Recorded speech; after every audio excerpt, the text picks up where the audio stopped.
Capítulo 14. Ele foi crucificado por todos nós. E todo ajuntamento da congregação de Israel o imolará, o cordeiro, no crepúsculo da tarde. Êxodo 12, versículo 6. E o povo todo respondeu: caia sobre nós o seu sangue e sobre os nossos filhos. Mateus 27, versículo 25. Como foi profetizado, toda a congregação de Israel entregou Jesus para ser crucificado.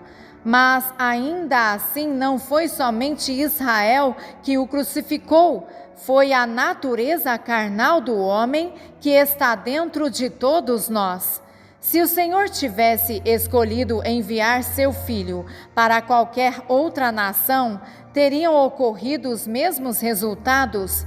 Mesmo Platão percebeu que um homem verdadeiramente justo seria desprezado por todos os homens e finalmente seria pregado o mesmo que crucificação em grego. Verdadeiros cristãos sempre têm sido perseguidos e ainda são perseguidos em quase todas as nações do mundo. O próprio Senhor declarou: sempre que o fizestes a um destes meus pequeninos irmãos, a mim o fizestes. Mateus 25, 40. Jesus se identificou completamente com aqueles para os quais ele morreu. Se tivermos perseguido, caluniado ou trazido feridas a qualquer um dos seus, fizemos isso ao próprio Senhor.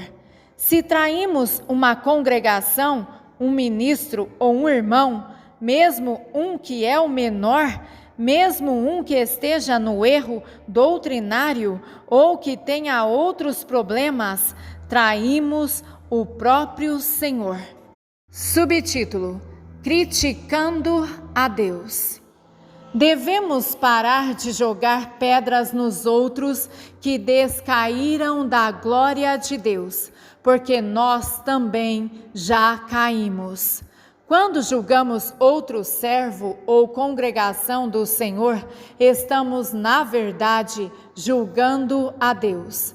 Quando julgamos um dos filhos de Deus, estamos, com efeito, dizendo que sua obra não atinge os nossos padrões e que nós poderíamos fazer melhor. Quando o povo se levantou contra Moisés, sua resposta foi que eles não estavam se rebelando contra ele, mas contra Deus. Êxodo 16, versículo 8. Com isso, Moisés não quis dizer que era perfeito ou que tudo o que fazia era perfeito, mas que ele era aquele que Deus tinha apontado como o líder. Se Israel se rebelasse contra Moisés, eles estariam questionando o discernimento de Deus em tê-lo levantado como líder. O mesmo pode ser verdade da nossa tendência de julgar os líderes ou mesmo as circunstâncias. Se formos críticos sobre uma pessoa ou sobre uma circunstância particular que o Senhor nos faz passar, estamos de fato dizendo que não achamos que o Senhor sabe o que está fazendo ao guiar nossa vida. Não estamos apenas julgando a circunstância, estamos julgando a Deus. O mesmo é verdadeiro se estamos julgando nossos cônjuges, famílias ou superiores.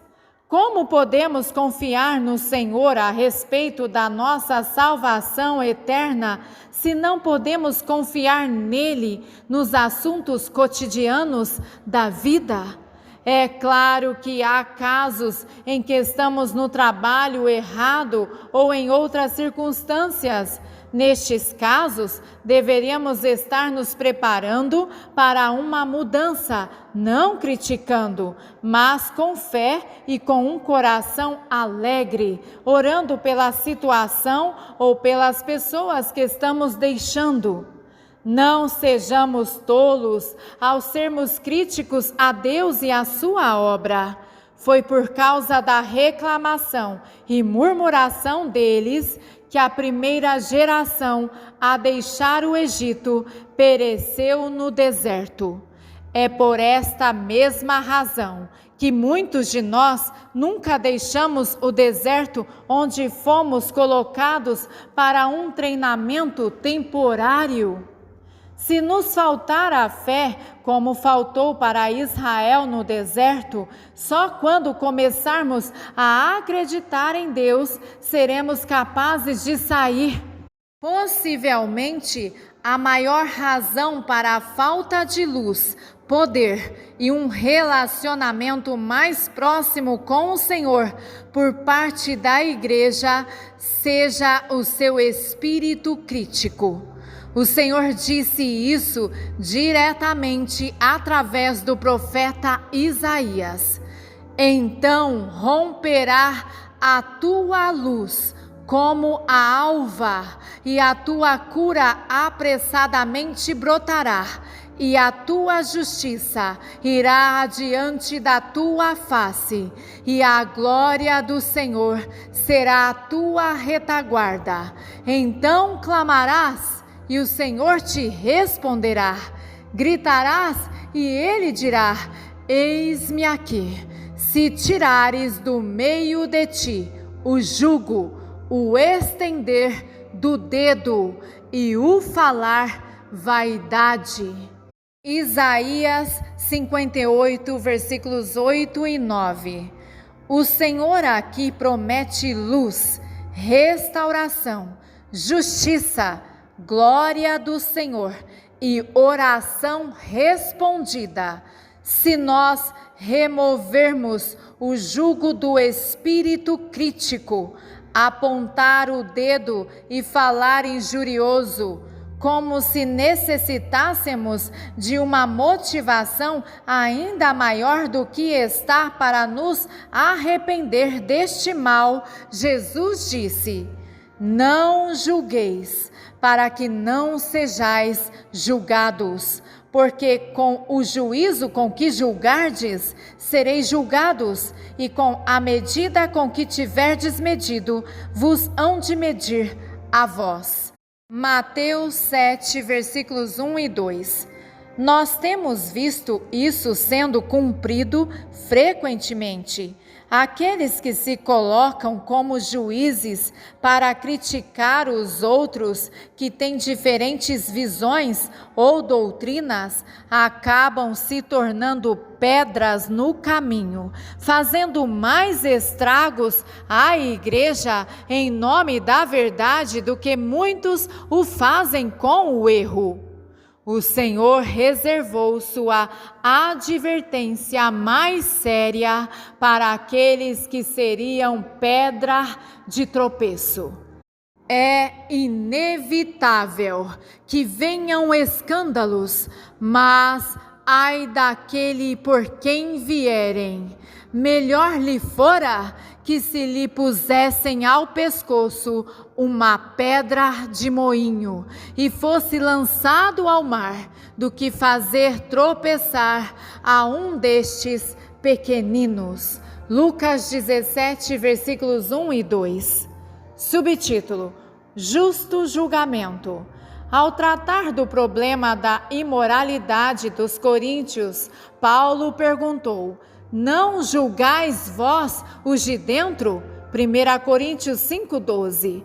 Aqueles que estão na liderança têm a autoridade e a responsabilidade de julgar aqueles que estão na igreja, mas há um certo padrão bíblico que deve ser seguido.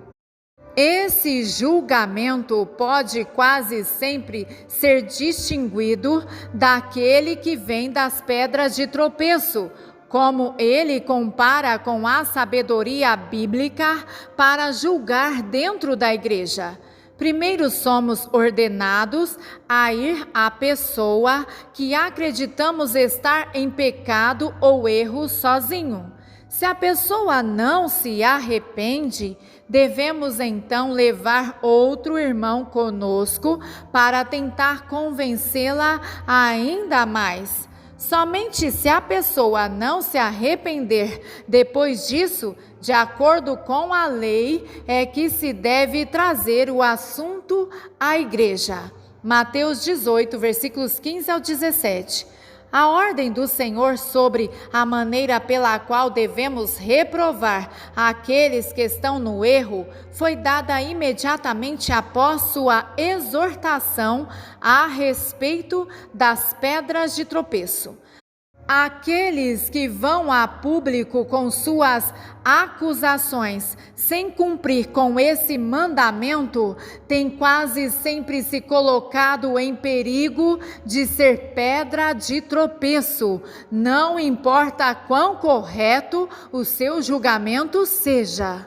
Mesmo se cumprirmos com o mandamento do Senhor nessa questão, ainda podemos estar no erro se fizermos isso com o espírito errado, como Paulo advertiu os Gálatas.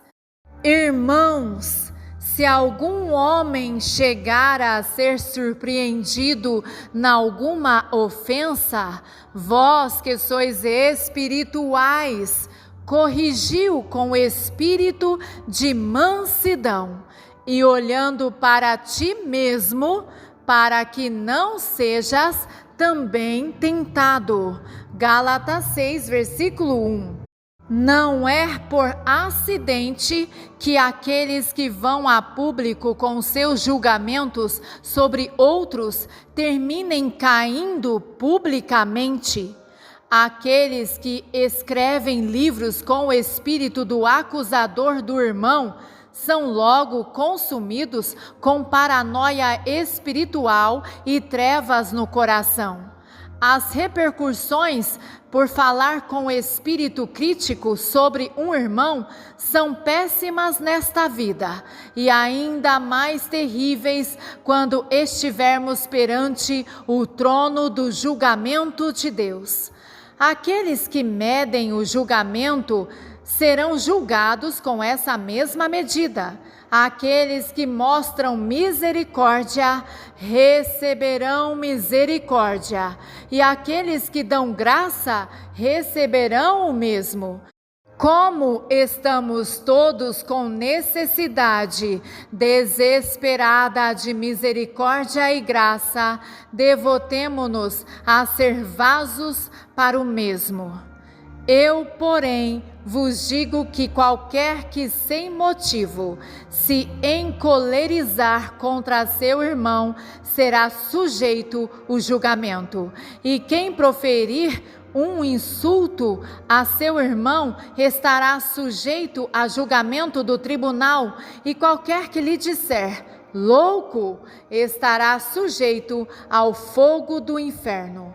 Portanto, se trouxeres a tua oferta ao altar e aí te lembrares de que teu irmão tem alguma coisa contra ti, deixa ali diante do altar a tua oferta e vai reconciliar-te primeiro com teu irmão, e depois vem e apresenta a tua oferta. Mateus 5, versículos 22 ao 24. Alguns têm distorcido este texto para justificar ir até um irmão que eles têm algo contra, mas isto não é o que a passagem está dizendo.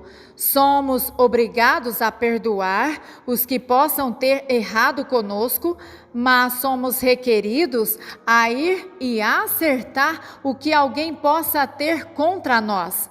Nisto somos ordenados a mostrar misericórdia, mas não de esperar ou requerer isto de outros. O que eles fazem nisto é entre eles e o Senhor. Temos que estar preocupados apenas com nós mesmos. Isto pode parecer injusto, mas o Senhor não quer que isso seja justo. Se queremos o que é justo, Todos pecamos e somos merecedores de morte. Toda a chance que tivermos para perdoar e mostrar misericórdia ou graça são grandes oportunidades de receber mais misericórdia e graça do Senhor. Mas quando mostramos misericórdia ou quando perdoamos, façamos isso secretamente diante do Pai, para que Ele nos recompense. Quando fazemos isso de tal maneira para recebermos reconhecimento, já recebemos nossa recompensa pelo nosso ato. Há uma história impressionante contada sobre uma determinada cultura do Pacífico Sul, onde era costume dos homens trocar vacas por uma esposa. Um pai deveria receber 2 vacas por uma filha, dentro da média de idade. Uma garota acima da média geralmente renderia 3 vacas a seu pai. Somente uma beleza rara, jamais vista, renderia 4 vacas. Havia um pai que tinha uma filha muito simples e ele estava esperando que pudesse ganhar apenas uma vaca por ela. Havia outro homem na ilha que era considerado o mais astuto comerciante. Para o espanto de todos, esse homem ofereceu 8 vacas para o pai dessa garota simples. Todos pensaram que esse sábio comerciante tinha perdido a cabeça, mas não demorou muito para a garota simples se transformar na mulher mais linda e graciosa daquelas terras. Ela tinha começado a pensar sobre si mesma como uma mulher que valia 8 vacas. E, de fato, se tornou uma. Nós determinamos o valor de uma mercadoria pelo quanto alguém está querendo pagar por ela. Com o que fomos comprados? Que preço foi pago por nossa esposa, marido, filhos, pais, amigo ou patrão? A mercadoria mais preciosa em toda a criação foi paga por Ele, o sangue do Filho de Deus. Devemos começar a conhecer uns aos outros pelo Espírito e ver uns aos outros como Deus nos vê. Quando fizermos isto, começaremos a ver uma mudança tão dramática em alguns quanto aquela que aconteceu na jovem simples no Pacífico Sul. Devemos parar de crucificar o Senhor novamente uns nos outros, mas começar a estimar sua obra uns nos outros, dando o valor uns para com os outros que Ele deu. Poucas coisas funcionarão para a edificação do corpo de Cristo enquanto não começarmos a conhecer uns aos outros pelo Espírito, ao invés de conhecer pela carne. Oremos para vermos somente com seus olhos, ouvirmos com seus ouvidos e entender com o seu coração. Só assim seremos os homens mais inteligentes e sábios desta terra. Subtítulo: Tornando-se porta-voz de Deus. Portanto, assim diz o Senhor: se tu te arrependeres, então te farei voltar, e estarás diante da minha face. E se apartares o precioso do vil, serás como a minha boca. Jeremias 15, versículo 19. Quando começarmos a ver o precioso naquilo que parece ser vil, e começarmos a falar e estimular uns aos outros, começaremos a nos tornar o povo profético que devemos ser para cumprir a ordem de Deus para estes dias. Devemos parar de crucificar a Cristo novamente, mesmo quando Ele aparece nos seus pequeninos, mas começar a reconhecê-lo, honrá-lo e a chamá-lo uns nos outros. Como os fariseus no primeiro século, muitos cristãos esperam ver Jesus no seu cavalo branco, conquistando e reinando, mesmo quando eles estão procurando por ele no seu povo. Este é verdadeiramente o seu estado no céu, mas se queremos ver Jesus no seu povo, muitas vezes temos que ter o coração de Simão e Ana. Eles foram capazes de ver numa mera criança a salvação do mundo todo. Estamos tão ocupados procurando pelo fruto que deixamos de ver a semente que se transformará no fruto. Temos que ter discernimento suficiente para não perdê-lo, seja em que forma ele aparecer. Os verdadeiros homens sábios o adorarão mesmo na sua infância. Os verdadeiros apóstolos ainda estão trabalhando para que ele seja formado no seu povo. Os verdadeiros profetas estarão sempre procurando aquele por quem eles foram chamados a anunciar e conhecer, preparando o seu caminho e aplainando. Aleluia! Glória seja dada ao nome santo do Senhor. Amém. You are Alpha and